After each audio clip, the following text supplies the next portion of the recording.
Shalom sahabat wanita, saya ucapkan selamat malam dan selamat kita beribadah kepada Tuhan. Malam hari ini kita mau sama-sama datang kepada Tuhan.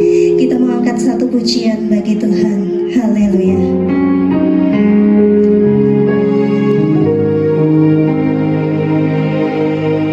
Dengan segenap hati dan jiwaku, ku datang padamu dalam kerinduan. Kasih-Mu yang sanggup mengubahku dan menguatkanku dalam pengharapan. Yesus, Engkaulah permata hatiku. Dunia tak dapat menggantikan-Mu. Kemuliaan-Mu tercurah bagiku, menjadikanku indah dan semakin indah bagimu.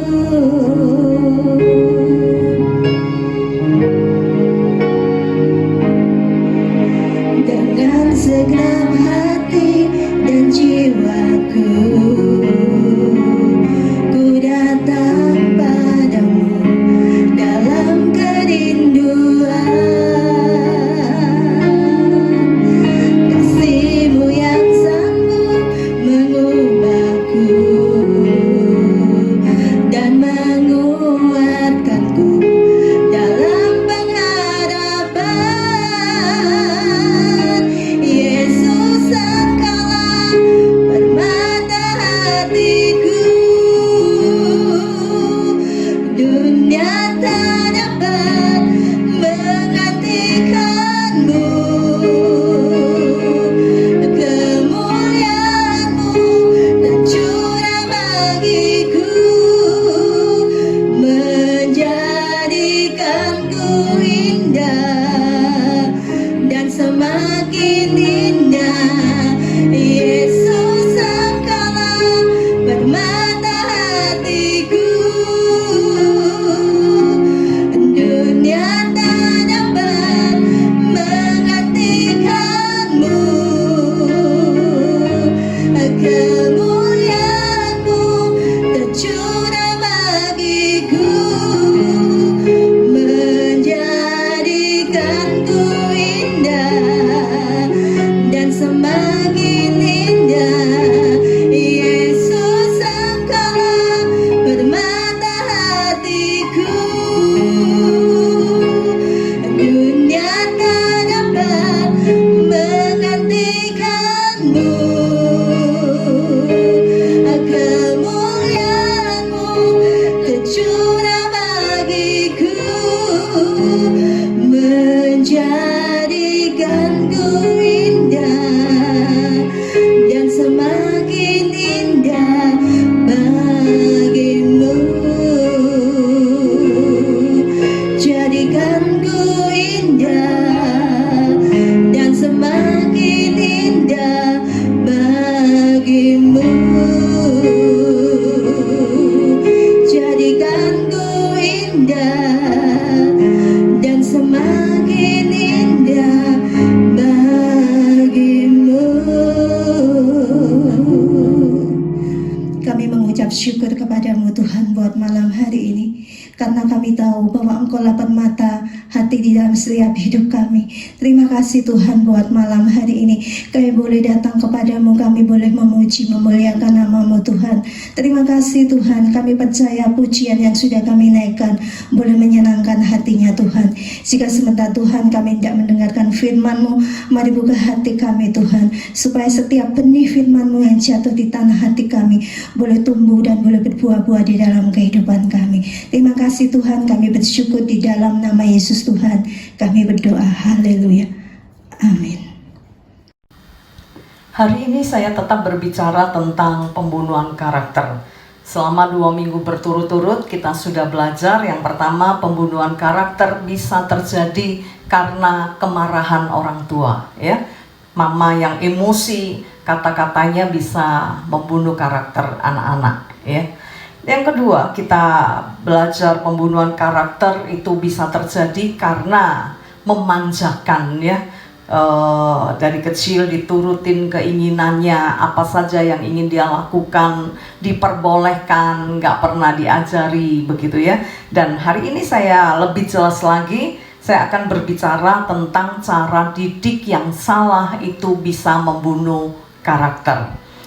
Nah, anak yang baru lahir itu bukan seperti kertas putih, seperti yang orang-orang katakan. Firman Tuhan berkata setiap orang dilahirkan dengan tabiat dosa. Ini ya, dosa Adam dan Hawa, ya, dosa asal. Nah, itu terwariskan. Jadi tidak ada bayi yang suci, tidak ada, ya. Nah, buktinya apa? Bayi bisa nangis, nangis dengan sangat, begitu ya. Ini menunjukkan bahwa bayi pun bisa marah, begitu ya. Bayi pun bisa nakal, bayi pun bisa cari gara-gara, ya. Nanti kita akan belajar lebih dalam. Jadi karena semua bayi dilahirkan dalam tabiat dosa, maka perlu dididik, perlu dibentuk, perlu dikenalkan hukum-hukum Tuhan, perlu diajar yang benar dan yang salah, yang baik dan yang tidak baik. Ratapan pasal 3 ayat 27 dikatakan adalah baik bagi seorang pria memikul kuk pada masa mudanya. Jadi memikul kuk ini harus dilakukan sejak dini, ya. Seperti karakter sama, ya, harus dibentuk sejak dini. Kalau sudah besar sudah terlambat, apalagi kalau sudah tua, sudah orang Jawa bilang mengoyot, ya, berakar, udah nggak bisa diubah, ya. Memang tidak ada yang mustahil bagi Tuhan. Perjumpaan dengan Tuhan mengubahkan segalanya. Tapi malam hari ini saya ingin kita sama-sama belajar bahwa anak-anak yang Tuhan percayakan kepada kita, kita perlu bentuk karakternya. Amin. Sejak dini kita perlu didik mereka, kita perlu bentuk mereka, kita kenalkan hukum-hukum Tuhan kepada mereka, kita beritahu, kita ajarkan mana yang baik dan mana yang tidak baik, mana yang boleh dan mana yang tidak boleh, ya. Roma pasal 3 ayat 23 dikatakan semua orang telah berbuat dosa dan kehilangan kemuliaan Allah. Jadi tidak ada yang super, ya, tidak ada yang suci. Nah, saya kasih contoh bayi, ya. Bayi ini dilahirkan, dia belum bisa menahan kencing, ya. Dia sewaktu-waktu dia kencing, begitu ya, ngompol, ya.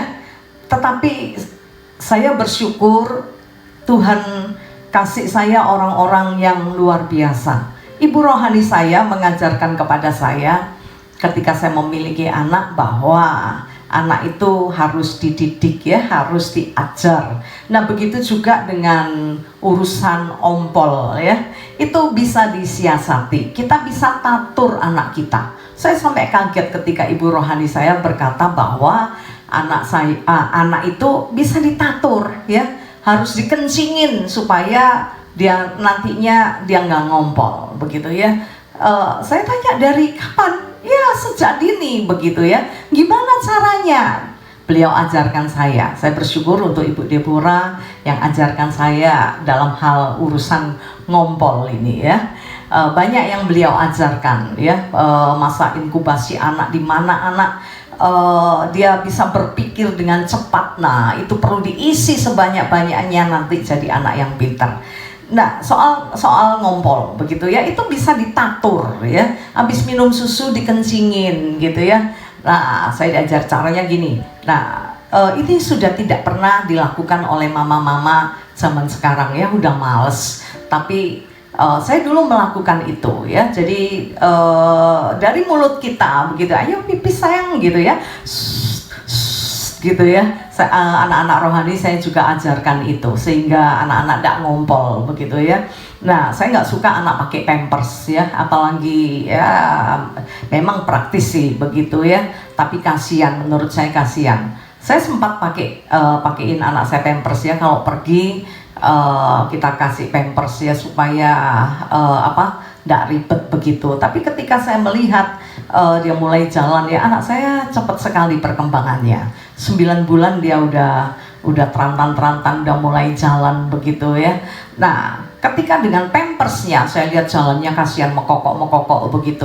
Tapi karena kami terbiasa dengan menatur ya, habis minum susu dipipisin, mau bubuk dipipisin, bangun tidur dipipisin begitu ya. Nah, ini membuat anak saya nggak ngompol begitu ya. Nah, karena malas begitu ya, ya kita biarin. Nah, kalau kita ndak ajar sejak dini kasihan begitu ya. Daya tangkap anak-anak juga berbeda. Ada yang sampai SMA ngompol. Itu yang kebangetan orang tua ya. Ini salah didik ya, karena ndak diajarkan begitu. Nah, yang kedua ya, dalam hal menangis. Anak bisa menangis dengan sangat begitu ya. Nah, kita harus ajar anak kita itu salah begitu ya. Menangis boleh begitu ya, tapi tidak nangis sampai, ada anak kalau nangis sampai biru begitu ya, ngotot nangisnya begitu ya. Nah, tadi saya katakan bahwa saya bersyukur ada di tengah-tengah orang-orang yang luar biasa. Saya punya ibu rohani yang mengajarkan bagaimana mempipiskan anak ya. Nah, saya punya temen ya, dokter anak, anak saya dokter dan almarhum dokter Daniel, suami dari Ibu Meti, papa dari Pastor Michael ya. Nah, karena dulu satu pelayanan, jadi anak kami bawa ke beliau ya, kalau imunisasi, kalau sakit, kami datang ke beliau karena beliau seorang dokter.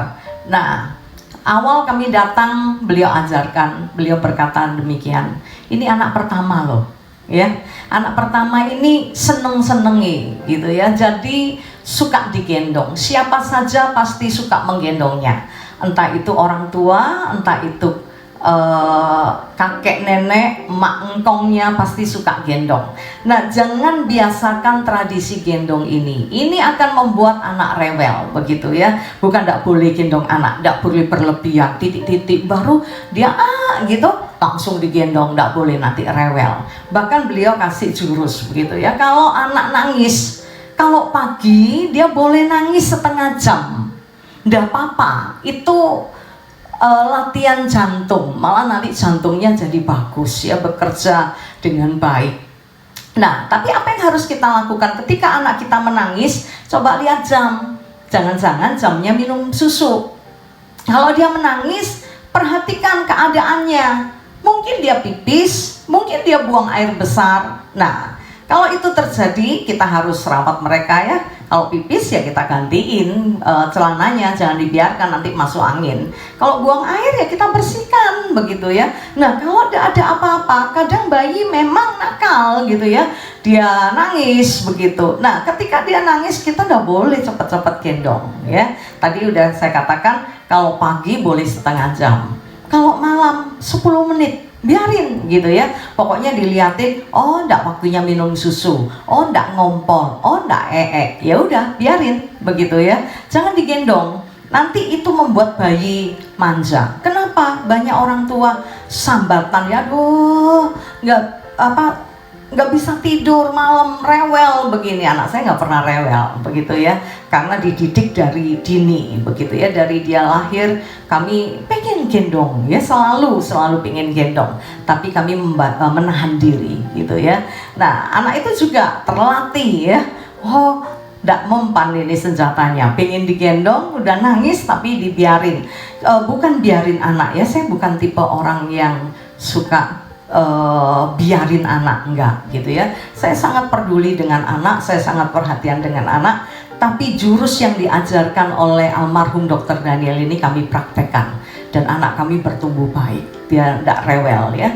Nah, yang ketiga, anak itu belum ngerti mana malam mana pagi, karena waktu dia ada di kandungan kita tidak ada malam, tidak ada siang ya, peteng kabeh. Nah, ketika dia dilahirkan, dia belum bisa membedakan mana siang mana malam, malam dibuat siang, siang dibuat malam. Nah, apa yang harus kita lakukan? Yang harus kita lakukan mengajar anak-anak kita. Amin. Oh, bayi masa bisa diajar? Bisa. Seorang guru sekolah minggu dia mengeluhkan. Dia katakan kasihan kakaknya. Ya, ini anak kalau malam melek, ya kalau pagi tidur. Nah, saya bilang, lawang kamu guru sekolah minggu, ajarin ponaanmu. Ya, kalau malam bilang, sayang, ini malam waktunya tidur, perlu dikasih tahu. Nah, besok mama kerja, kasihan kalau mama tidak tidur, besok mama bekerja capek, jadi kamu harus tidur. Selama beberapa waktu guru sekolah minggu ini ajarkan, dan keajaiban terjadi. Dia temui saya, dia bilang ternyata betul, bayi itu bisa diajak ngomong. Memang ya bisa diajak ngomong, dan akhirnya bayi ini terbiasa. Dia tidur di malam hari dan dia bangun di pagi hari. Nah, perlu diajarkan ya. Jadi jangan biarin aja, oh anakku rewel gitu ya, ini tidak sama dengan kakaknya gitu ya, ini rewel kalau kakaknya diam. Justru ya kita harus kenalkan mana yang baik, mana yang tidak baik. Kita harus ajarkan bagaimana yang baik, bagaimana yang tidak baik. Kalau anak itu belum bisa membedakan siang dan malam, ajarin. Jangan dibiarkan, nanti dia nggak ngerti, begitu ya. Nah, yang selanjutnya, anak itu harus diajar membedakan tangan kanan dan tangan kiri. Maksudnya mana yang boleh, mana yang tidak boleh, itu harus diajarkan. Yunus pasal yang keempat, ayat yang ke-11. Tuhan berkata tentang Niniwe, ya. Nah, kenapa Niniwe? Niniwe bangsa ini tidak bisa membedakan tangan kanan dan tangan kiri. Yunus pasal 4 ayat yang ke-11. Bagaimana tidak aku akan sayang kepada Niniwe, kota yang besar itu, yang berpenduduk lebih dari 120.000 orang, yang semuanya tidak tahu membedakan tangan kanan dari tangan kiri dengan ternaknya yang banyak. Maksudnya tidak tahu mana yang baik dan mana yang tidak baik. Nah, ini harus diajarkan sejak dini. Orang tua harus ajar anak kita yang baik yang gimana, yang tidak baik yang gimana. Ya, kita harus jelaskan ini tidak baik ya, ini tidak boleh begitu ya. Nah, ini baik. Kalau dikasih bilang terima kasih, itu baik ya. Kalau itu punya temen jangan dicuri ya. Tidak boleh misalnya gitu ya, namanya anak kecil itu kan kalau temennya makan es krim, dia juga pingin makan es krim. Temennya punya apa, dia juga pingin apa, namanya masih anak-anak. Jangan biarkan, didik mereka gitu ya. Kalaupun misalnya temennya lagi makan es krim, otomatis dia minta. Nah, belum tentu kita punya uang untuk belikan. Kalaupun kita tidak punya uang, tidak apa-apa. Kita bilang sama anak kita, sabar ya, mama tidak punya uang. Nanti kalau mama punya uang, mama beliin kamu. Atau kita ajar anak kita, ayo berdoa ya, biar Tuhan kirim berkat, kita bisa beli es krim. Saya dari kecil saya ajar anak saya untuk berdoa. Kalaupun saya bisa belikan, saya tidak langsung belikan, tapi saya ajar anak saya untuk berdoa. Contoh ya, kalau dari rumah saya ke rumah mama saya itu lewat Kerampung. Di Kerampung itu ada toko sepeda berjajar pulau-pulau. Ada berapa toko sepeda? 3 kalau tidak 2 begitu ya. Setiap kali lewat, anak saya selalu tunjuk sepeda itu dan dia pingin. Apa yang saya lakukan? Saya ajar anak saya untuk berdoa. Ayo berdoa ya, supaya Tuhan kasih kamu sepeda. Saya bisa belikan ya, walaupun waktu itu hidup kami belum seperti ini, tapi masih bisa lah. Kalau mau beliin sepeda roda 3 harganya berapa, tapi kami tidak biasakan itu dari kecil. Kami ajar anak kami, ketika dia menginginkan sesuatu, kami ajak dia berdoa. Bahkan suatu hari ketika kami berdoa untuk Nintendo ya, waktu Hizkia masih TK ya, itu lagi musim Nintendo. Saya berkata kepada anak saya, yuk berdoa, minta Tuhan ya. Dan apa yang terjadi saudara? Kalau minta mama, minta papa, Orang tua bisa beliin ya, tapi pasti beliin satu. Apain Nintendo beli banyak-banyak. Tapi kalau minta Tuhan, sesuatu yang dahsyat terjadi. Hari itu anak saya dapat 3 Nintendo ya. Koko saya ke Singapura, dia pulang, dia kasih oleh-oleh kami, anak kami Nintendo ya. Nah, ada teman suami sama gitu ya, kasih Nintendo. Nah, kakak saya perempuan, dia anaknya berobat di RRT karena kebocoran ginjal ya. Waktu pulang bawa Nintendo. Jadi ketika anak saya berdoa untuk Nintendo, dia dapat 3 Nintendo. Lalu saya bilang sama anak saya, yo, kalau kamu minta mami bisa beliin, tapi 1 Nintendo. Kamu minta Tuhan, kamu lihat Tuhan kasih kamu 3 Nintendo. Memang nggak dipakai semua ya, kami bagikan begitu. Tetapi dari kecil anak kami melihat betapa dahsyatnya Tuhan. Malam ini saya akan tutup dengan satu kisah Kain dan Habil. Sesuatu yang tragis terjadi pada keluarga ini. Kenapa bisa begitu? Menurut saya karena kesalahan orang tua. Orang tua tidak mengajarkan kepada anaknya untuk saling mengasihi. Coba kita lihat Kejadian pasal 4. Kita lihat contohnya aja ya. Ya, tadi kita sudah belajar, kita harus mengajar anak kita membedakan tangan kanan dan tangan kiri, mengajarkan mana yang boleh, mana yang enggak, mengajarkan hukum-hukum Tuhan, mengajarkan bagaimana harus mengasihi saudaranya, bagaimana harus bersikap terhadap saudara, harus berbagi, harus mengasihi, itu harus diajarkan. Kejadian pasal 4 mulai dari ayat yang kedua, saya akan bacakan kisah ini. Selanjutnya dilahirkannya Habel adik Kain, dan Habel menjadi gembala kambing domba, Kain menjadi petani. Setelah beberapa waktu lamanya, maka Kain mempersembahkan sebagian hasil tanah itu kepada Tuhan sebagai korban persembahan. Karena Kain adalah seorang petani, apa yang dipersembahkan?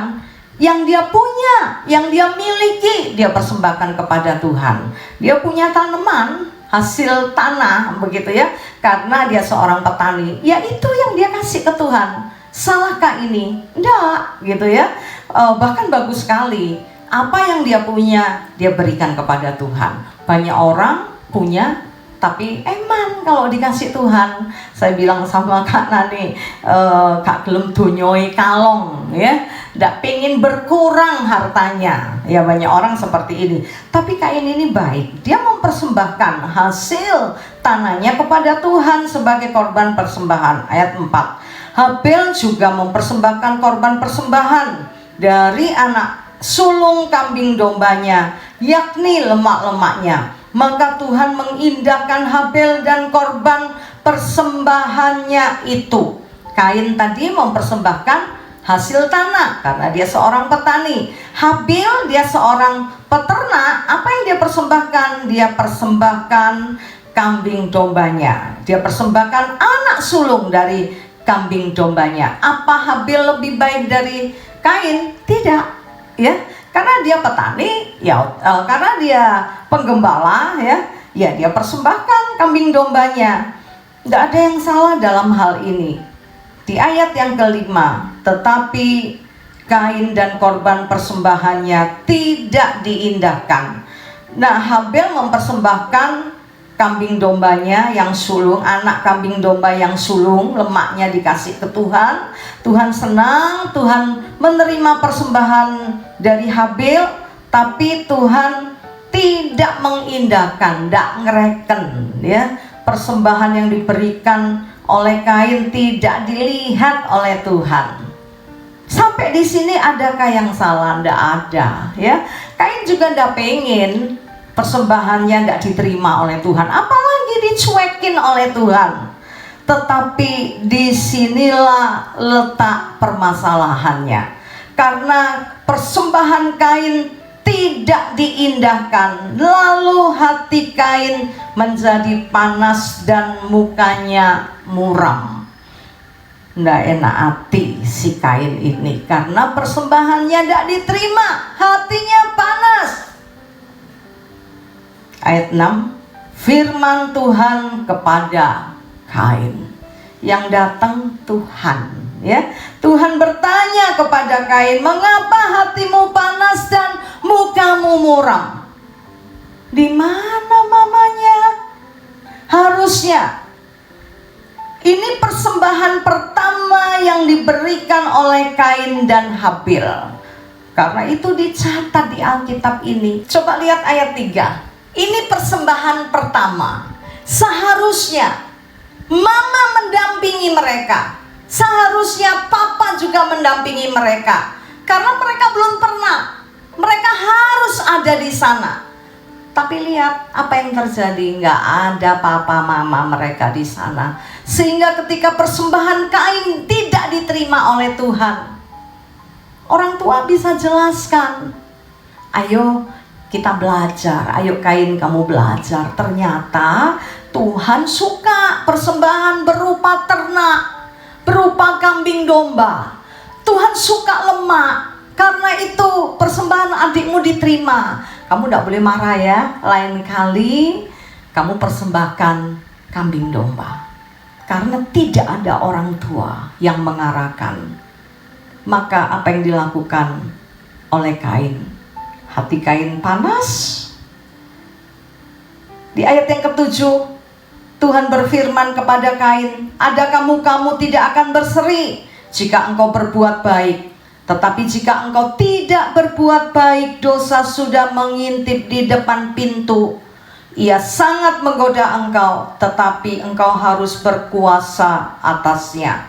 Ayat 8, kata Kain kepada Habil adiknya, mari kita pergi ke padang. Ketika mereka ada di padang, tiba-tiba Kain memukul Habil adiknya itu, lalu membunuh dia. Lihat betapa beringasnya kakak. Kenapa bisa begitu? Orang tua tidak ajarkan untuk menyayangi adiknya. Ada banyak orang tua ada ajarin begitu. Oh, nanti ngerti sendiri. Tidak ada, saudara. Saya bersyukur, saya lihat satu keluarga jemaat mengajarkan sesuatu yang luar biasa kepada anak-anaknya. Ya, yang sudah gede suruh perhatiin adiknya. Ya, suruh dukung, support begitu. Saya nggak bisa cerita panjang lebar, lain kali biar dia bersaksi ya. Saya kagum, ini luar biasa. Ya, keluarga ini kompak luar biasa. Kakaknya yang sudah bekerja menyekolahkan adiknya, ya, mengajar adiknya berbisnis, cari barang. Kakaknya juga ikut cari barang, tapi keuntungan dikasih adik. Masih ada lagi si bungsu. Nah, yang sedang belajar bekerja ini dikasih tahu, nanti adikmu kasih ya. Luar biasa mengajar anak-anaknya. Seharusnya ini dilakukan oleh Adam dan Hawa. Dia harus ajar Kain, kamu kan koko, harus sayang adik ya. Nah, adik harus hormati koko ya. Nggak seperti ini. Karena jengkel dibunuh. Kayak apa aja ya, kayak bunuh nyamuk aja. Hanya karena persembahannya tidak diterima. Seharusnya Kain belajar. Seharusnya orang tua mengarahkan sehingga Kain belajar sesuatu. Ayo orang tua, jangan biarkan anak kita, apalagi masa PSBB ini masa yang luar biasa. Mau tidak mau orang tua temenin anak-anak belajar. Biasanya ndak telaten ya, wis lali kabeh, wis diundang no guru ae. Orang tua ndak tahu apa-apa. Tapi ini corona ini mengajar banyak hal. Mengajar kita mendampingi anak-anak. Saya dulu dampingin anak saya. Kalau anak saya lagi ada ulangan, dia belajar, saya dampingin, saya bikinin kue, ya. Nah, sambil belajar sambil makan, kan cepat masuk ya. Ada energi kata anak saya. Nah, seharusnya begitu, tapi banyak orang tua tidak dampingi anak. Bahkan orang tua tidak tahu keadaan anak. Anak sudah pulang apa belum tidak tahu. Anak sudah tidur apa belum tidak tahu. Saya tahu apa yang dilakukan anak saya. Kalaupun saya harus pergi pelayanan dan pulang malam, ya, jam 9 lebih, jam 9, jam 10, pasti anak saya sudah tidur, gitu ya. Nah, kami juga latih anak kami, begitu ya. Kami tidak mau tidur terlalu malam, supaya nanti kalau supaya dia bisa bangun pagi. Nanti kalau sekolah udah nggak repot. Nah, itu bukan sesuatu yang mudah loh, sahabat wanita. Kita suruh anak kita tidur, berarti kita harus tidur. Kita tidak bisa, ayo bubuk, terus kita nonton TV, tidak bisa. Jadi belum ngantuk pun saya terpaksa tidur. Kenapa? Supaya anak saya tidur.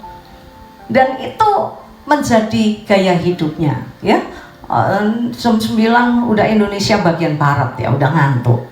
Nah, kalaupun saya pulang dia sudah tidur, saya selalu masuk ke kamar tidurnya. Oh, udah tidur kan, enggak tahu. Siapa bilang? Ya, sentuhan orang tua pasti dia rasakan. Saya masuk ke kamar anak saya cium dia, saya ucapkan selamat malam. Saya betulin selimutnya. Kadang-kadang saya nakal ya, udah terkandung dibeliin oleh-oleh, beliin jus begitu ya. Anak saya udah tidur, saya bangunin, bangun, mami beli es jus. Dia bisa bangun, saudara, duduk dan minum es jus itu, serop, disedot, habis. Besoknya saya bilang, yuk, enak mana ya, jus yang tadi malam apa yang biasa mami beli? Jus yang mana? Dia enggak rasa, tapi habis, ya. Tapi saya percaya kontak batin ini terjadi. Karena itu sampai hari ini kami masih saling peduli, kami saling memperhatikan. Kemarin saya ulang tahun dikasih bunga bagus banget.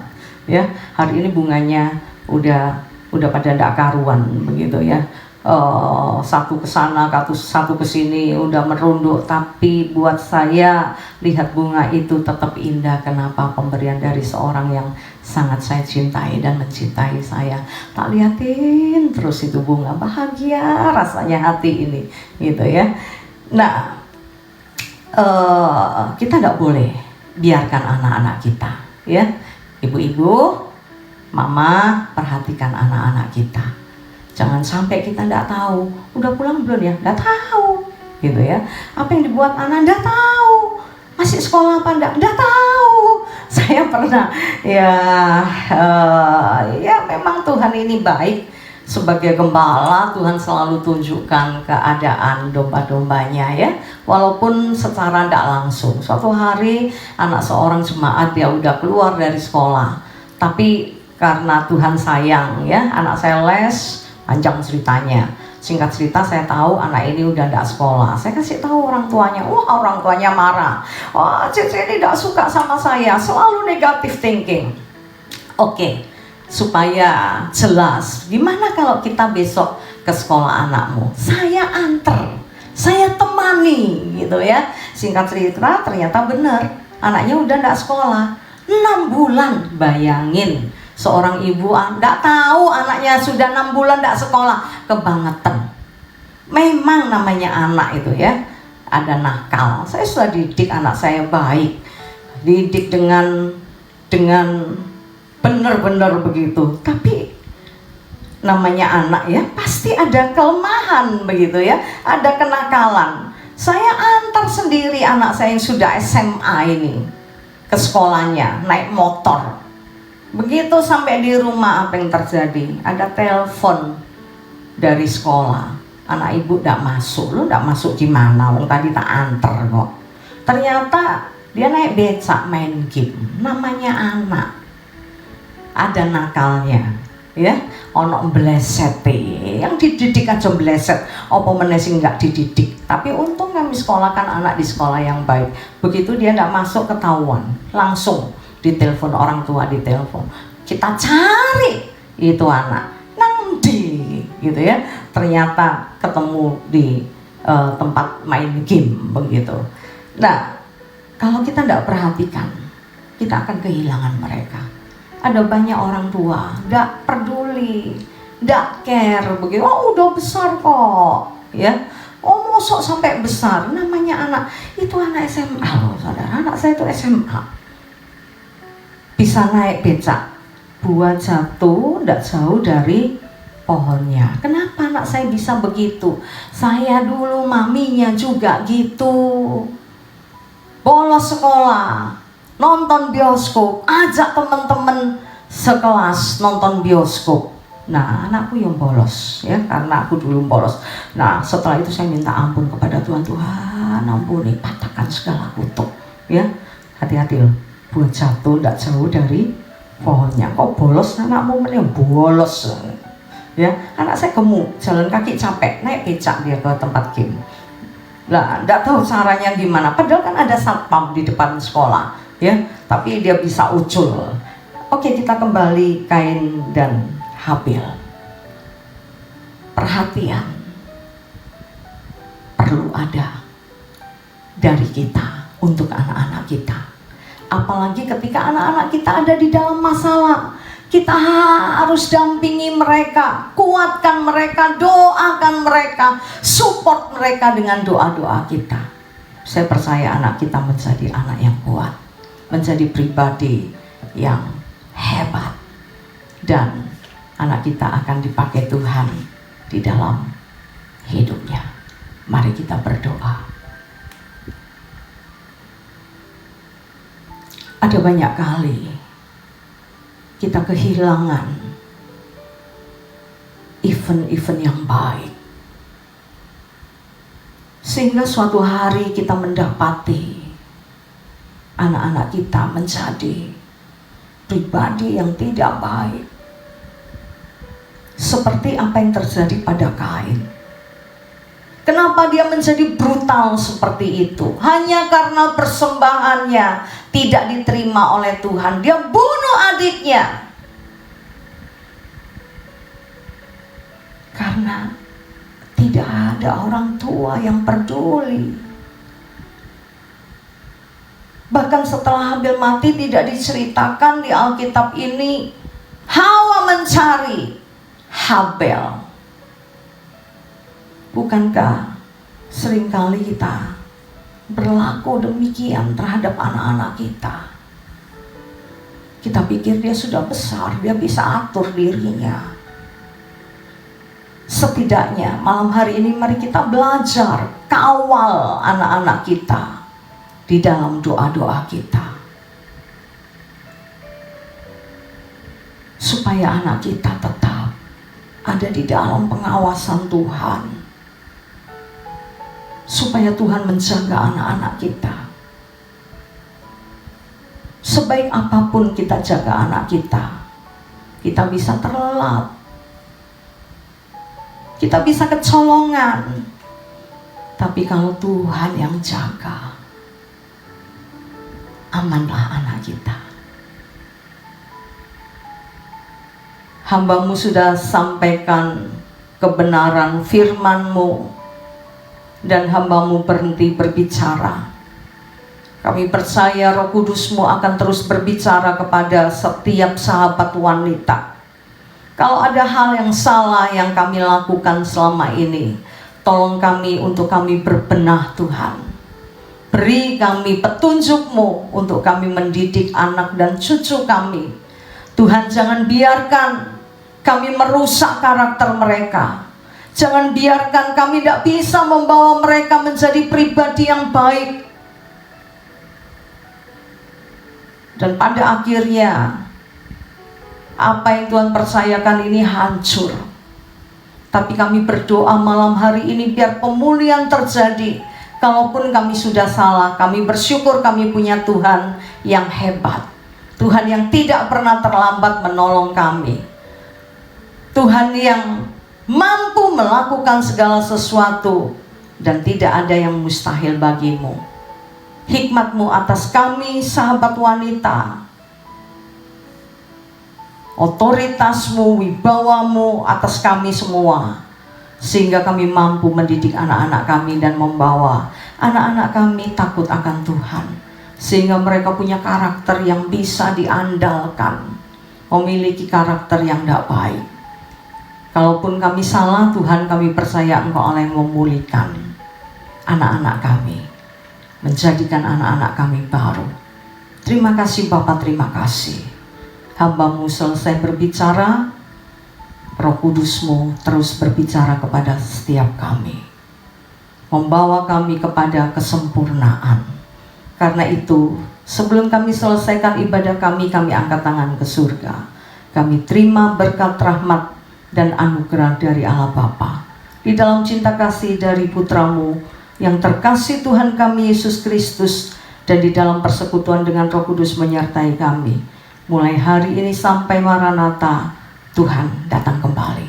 Yang percaya diberkati Tuhan bersama-sama katakan amin.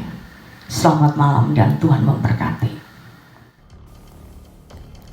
Bagi sahabat wanita yang membutuhkan doa dan konseling, bisa menghubungi Pastor Elizabeth Low di nomor WhatsApp 0812 310 11 000. Terima kasih, Tuhan Yesus memberkati.